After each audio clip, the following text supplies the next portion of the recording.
안녕하세요. 사연을 부탁해입니다. 오늘의 사연을 소개하겠습니다.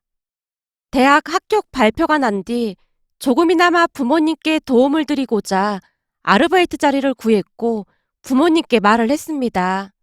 엄마 아버지, 저 다음 주부터 아르바이트 하기로 했어요. 다음 주부터? 합격 발표 난 지 얼마 되지도 않았는데 좀 더 쉬지 그래. 괜찮아요. 저도 이런저런 경험해보면 좋잖아요. 제 친구들도 다들 아르바이트 시작했거든요. 위험하거나 그런 건 아닌 거지? 괜찮아. 엄마 아버지도 아실 텐데 땡땡 식당이라고 있잖아. 거기 삼겹살집이잖아. 그럼 엄청 힘든 거 아니야? 그렇지도 않더라고. 지금 내 친구가 거기서 일하고 있는데 나름 할만하대. 그동안 엄마 아버지께서 뒷바라지 해주셨는데 나도 뭔가 보탬이 돼야지. 우리 아들 많이 컸네. 그치만 너무 힘들거나 그러면 그만두는 거다. 공부하느라 고생 많았는데 좀 쉬어도 돼. 알겠어요. 걱정하지 마세요. 제가 자신있게 말을 했는데요. 대학을 가기 전 이런저런 경험을 하는 것도 나쁘지 않다고 생각을 했으니까요. 친구 선우가 아르바이트를 하고 있었기에 조금은 안심이 되기도 했습니다. 그렇게 일을 하기로 한 날짜가 되었고 시간에 맞춰 출근을 했습니다. 가게 사장님은 동네에서 꽤 평판이 좋은 편이었어요. 장사를 해서 그런지 모든 사람들에게 친절하기만 했으니까요. 가게로 들어가서 사장님께 허리 숙여 인사를 했는데요. 어서 와라. 근데 너 이번에 명문대 합격했다며? 아, 네. 그냥 어쩌다 보니 합격했습니다. 명문대를 어쩌다 보니 합격하다니. 공부를 잘하니까 합격한 거겠지. 근데 명문대생이 이런 일을 할 수 있겠어? 그럼요. 열심히 해보겠습니다.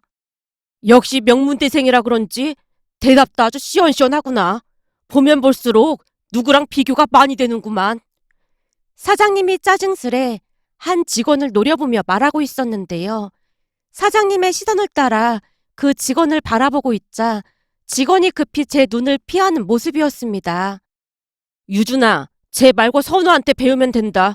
쟤한테는 뭘 배울 게 없어. 하긴 명문대 합격한 네가 고등학교도 겨우 졸업한 쟤한테 뭘 배울 게 있겠어. 근데 부모님은 뭐 하신다고 했지? 그냥 공무원이세요. 공무원? 이제 보니 부모님을 닮아서 명문대를 간 거구나. 아, 그런가요? 칭찬 감사합니다. 제가 너스레를 떨며 대충 넘기기 위해 애쓰고 있었습니다. 계속 대화를 하다 보면 그 직원에게 또다시 화살이 갈 것만 같았거든요. 잠시 후 친구 선우가 가게로 들어왔고 본격적으로 일을 배우기 시작했는데요. 일을 배우는 동안 사장님이 마음에 들어하지 않던 그 직원에게 계속해서 야단을 치고 있었습니다. 그 모습에 제가 궁금한 듯 선우에게 조용히 물었어요. 선우야, 아까부터 사장님이 저 직원한테 뭐라고 하는 것 같은데 저 직원이 일을 못하는 거야? 어? 아냐 그런 거. 우리보다 형인데 일은 정말 잘해. 일을 잘한다고? 근데 사장님이 왜 저러는 거야? 내가 보니 내내 저 형한테만 짜증내고 화내고 그러시던데? 제 물음에 선우가 제 옆으로 바짝 붙더니만 귓가에 속삭였습니다. 사장님 말이야. 그동안 우리가 알던 거랑은 전혀 다른 사람이야. 그게 무슨 말이야? 전혀 다른 사람이라니. 사람들한테는 형편이 안 좋은 사람들 데려다가 일자리 준다고 맨날 큰 소리 치거든. 근데 사실 그게 좀 뻥이 심해. 우선은 사장님 눈치 보이니까 나중에 얘기하자. 선우가 사장님 눈치를 보며 입을 다물었는데요. 제가 알지 못하는 뭔가가 있는 듯 해 보였습니다. 잠시 후 휴식 시간이 돼서 잠깐 선우와 함께 커피를 마셨고 선우가 사장의 실체에 대해 말하기 시작했어요. 아까 하다 말은 얘기 말이야. 사실 저 사장 완전 악덕 사장이야. 근데 사람들 앞에서만 좋아 보인 척하고 그런 거야. 아까 그 형도 말이야. 할머니 모시고 사는데 부모 없고 백 없다고 얼마나 막대하는지 몰라. 특히나 대학도 못 나왔다고 완전 개무시한다니까. 근데 내가 볼 때는 저 형이 없으면 이 가게가 안 돌아갈 정도거든. 한마디로 사장이 저 형한테 절을 해도 모자랄 판이야. 근데 매일같이 저렇게 갑질을 해댄다니까.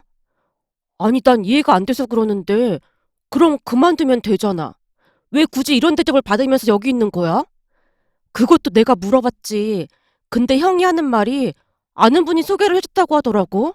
근데 다들 사장을 좋은 사람이라고 생각하고 있다 보니 어디다 말도 못하는 모양이야. 그 소개해준 분에게 사실대로 말한 적도 있었다는데 사장이 어찌나 구워 삶아놨던지 믿질 않더래. 오히려 형을 나무라면서 은혜를 원수로 갚으면 안 된다고까지 했대. 근데 그분이 그동안 형한테 워낙 잘해주다 보니 실망을 시킬 수 없어서 그만둔다고 말도 못하고 저러고 있나 보더라고. 선우의 말에 어이가 없었던 나머지 제가 다시 물었어요. 근데 하루 이틀도 아니고 저러면 안 되는 거 아닌가? 당연히 안 되지. 그치만 다들 사장 편 만드니까 방법이 없나 보더라고. 그치만 우리가 뭐 할 수 있는 일이 없으니까 다들 그냥 모른 척 하는 거지 뭐. 선우가 귀찮다는 듯이 말을 하고는 다시 일을 하러 들어갔습니다. 선우 뒤를 따라 들어가면서 사장의 얼굴이 다시 보이기 시작했는데요. 그동안은 좋은 사람인 척 하고 다녔으면서 뒤에서는 약자에게 갑질이나 하고 다니는 모습에 구역질이 날 정도였어요.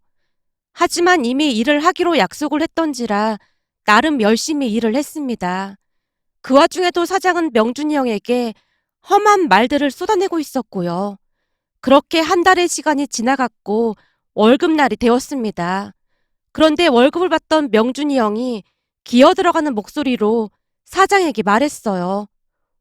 저기 사장님, 왜? 뭔데? 다른 게 아니라 이번 달도 월급이 적은 것 같아서요. 일은 똑같이 했는데 저만 매달 월급을 적게 주시잖아요. 너 말 한 번 잘했다. 잘 봐봐. 여기 얘들은 다들 대학생이잖니? 거기다 명문대학생.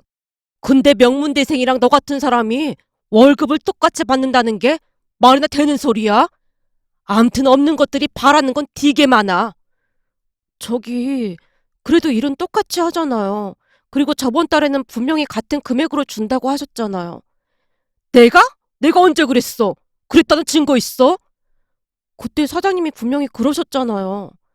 난 그런 적 없다는데 얘가 왜 자꾸 귀찮게 하고 난리야? 가서 일이나 해. 사장이 명준이 형을 있는 대로 노려보며 소리치고 있었습니다.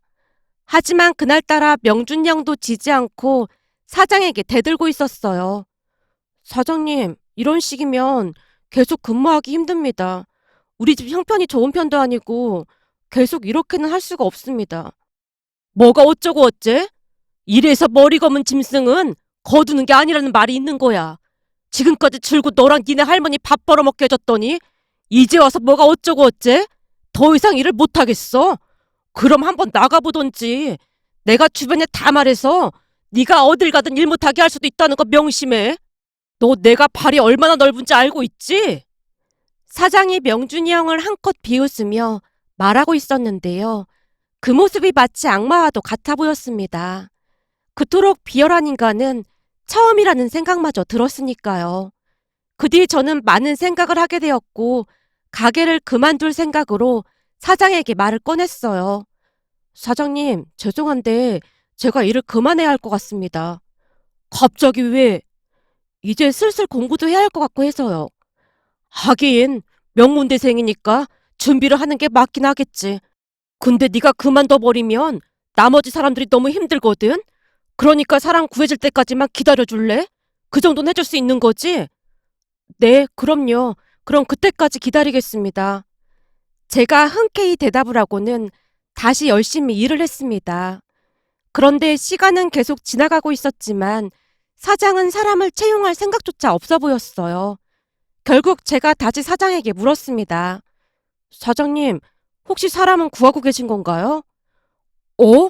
지금 구하고 있는데 쉽지가 않네. 나도 최선을 다하고 있으니까 조금만 더 기다려봐. 아, 네, 알겠습니다. 그렇게 시간만 지나가고 있었고 이러지도 저러지도 못한 채 꾸역꾸역 출근을 하고 있었습니다. 그러던 어느 날은 기가 막힌 일이 일어났습니다. 그동안은 홀에서만 일을 했었기에 잘 모르고 있었는데요. 그날따라 사장이 제게 주방에 가서 도와주라고 했어요. 아무 생각 없이 주방으로 들어갔고 주방 이모님 심부름을 했습니다. 그런데 잠시 후 재료를 건네던 중 뭔가 이상하다는 생각이 들어 제가 물었어요.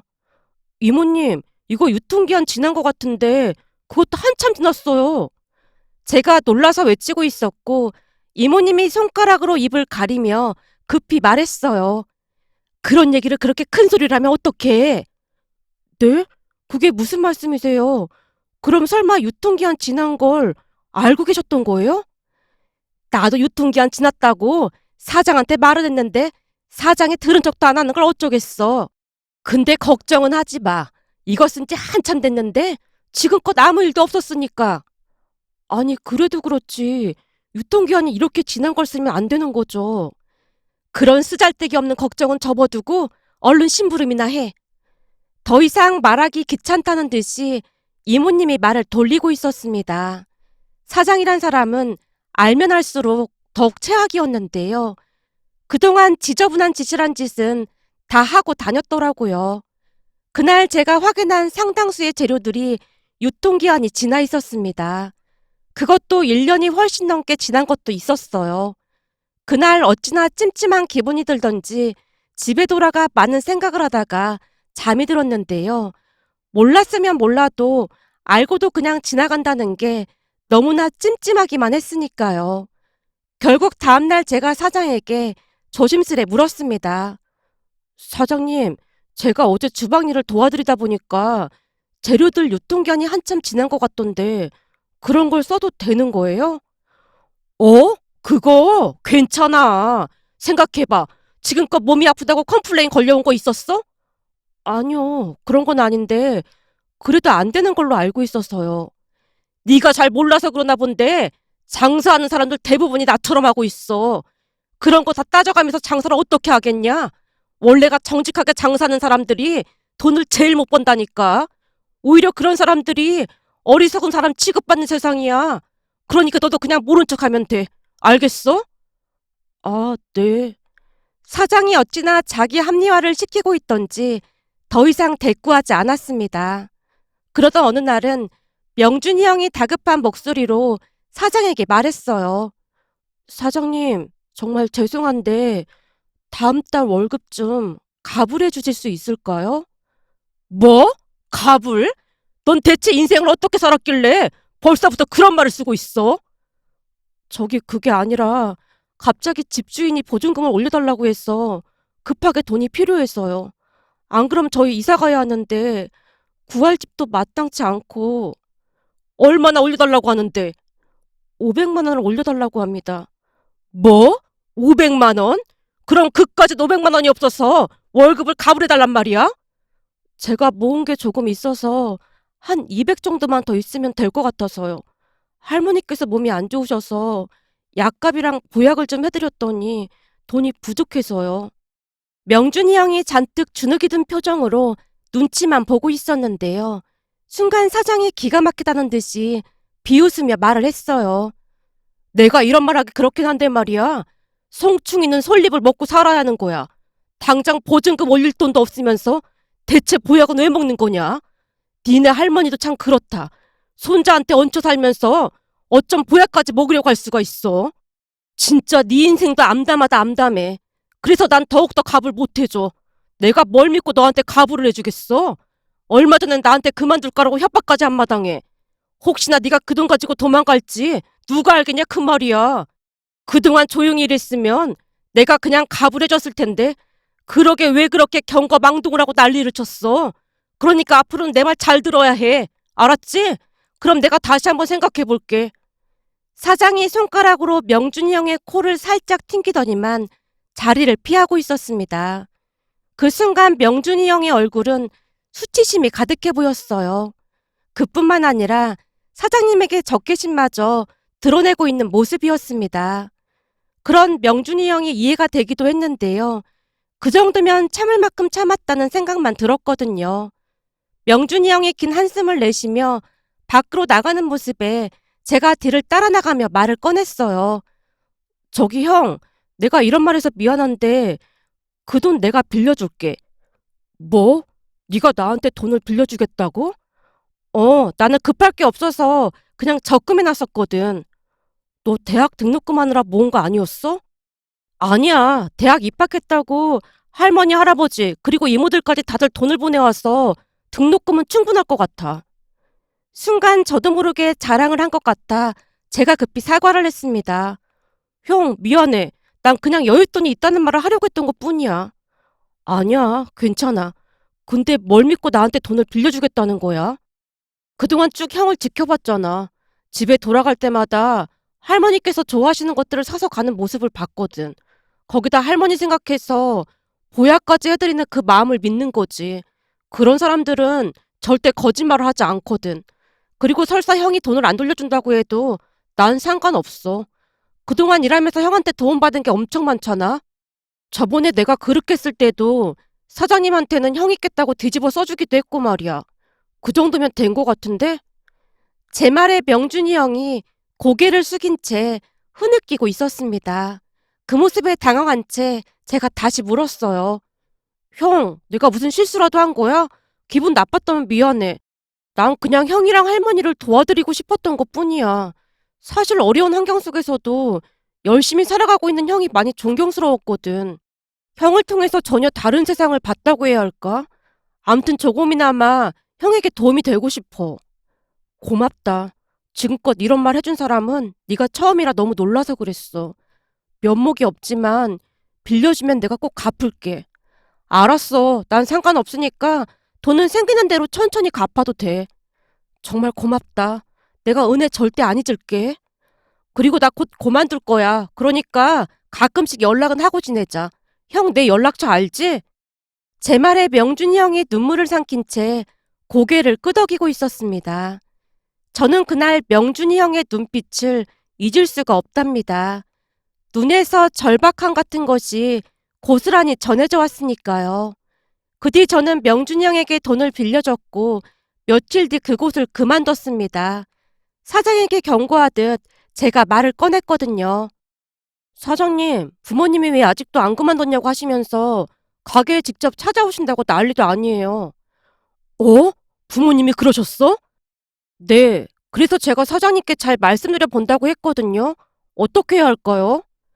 그럼 그만둬야지. 다른 사람들이 고생을 좀 하긴 하겠지만 전 그렇다면 어쩔 수 없지 뭐.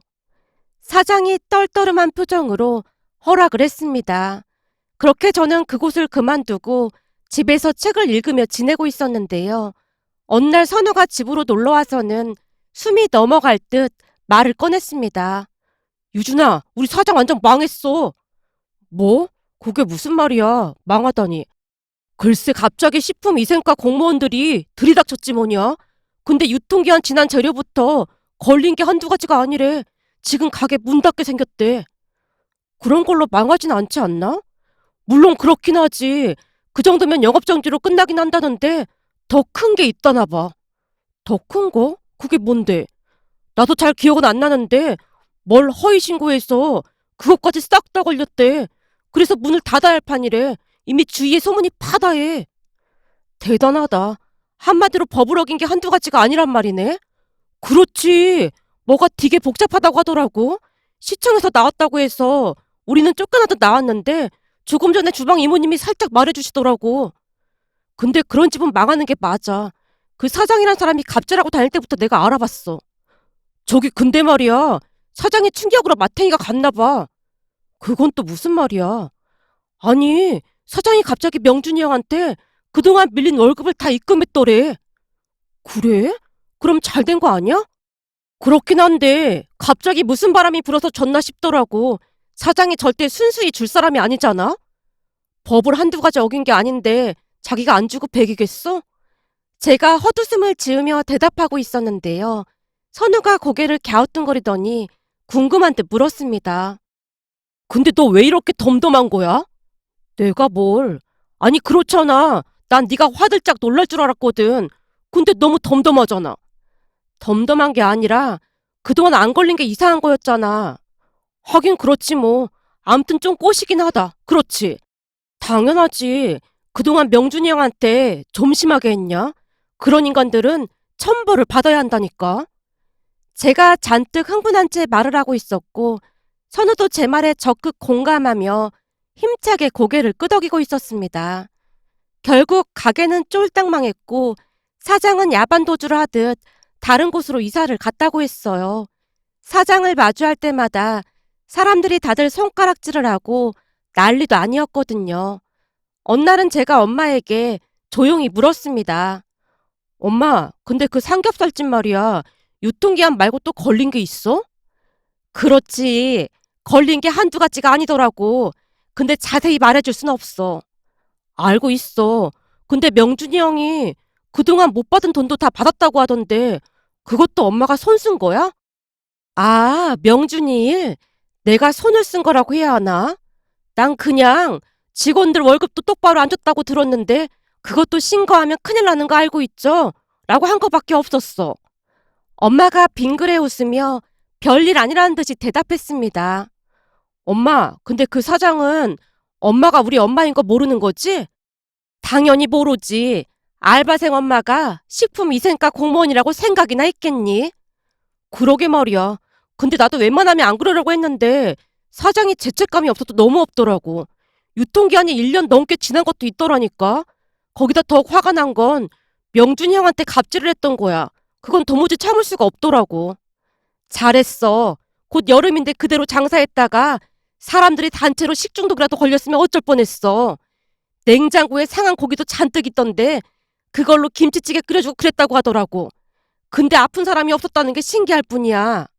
장염이 걸렸어도 거기서 그랬는지 모르는 사람도 많지 않았을까? 하긴 그럴 수도 있겠네. 암튼 넌 죄책감 느낄 필요 없어. 마땅히 벌을 받아야 할 사람이 벌을 받은 것뿐이니까. 엄마의 말에 조금은 죄책감을 덜 수가 있었는데요.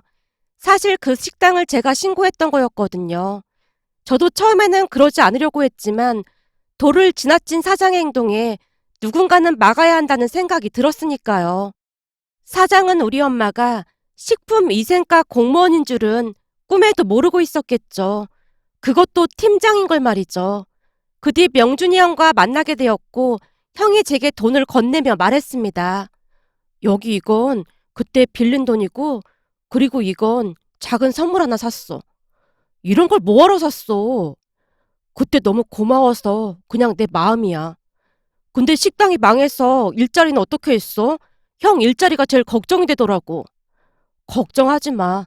난 오히려 노예에서 해방된 기분이니까. 사장이 밀린 돈 보내줘서 그걸로 생활하면서 일자리 구했어. 지금은 도배 일 배우고 있어.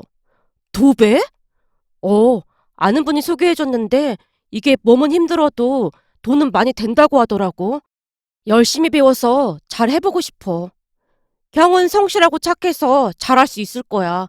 형도 바쁘고 나도 바쁘겠지만 우리 가끔씩은 연락하고 지내자. 그래, 정말 고마웠어. 사실 살기 싫을 정도로 힘들었는데 네 덕분에 많은 위로를 받았어. 네 말 항상 기억하면서 열심히 살게. 그 어느 때보다 활짝 웃으며 명준이 형이 자리를 떠났는데요. 가는 내내 몇 번이나 뒤를 돌아보며 손을 흔들어줬습니다. 그 뒤에도 명준이 형과 꾸준히 연락을 하고 지냈고 몇 년 뒤에는 도배 전문가가 되어 있었습니다.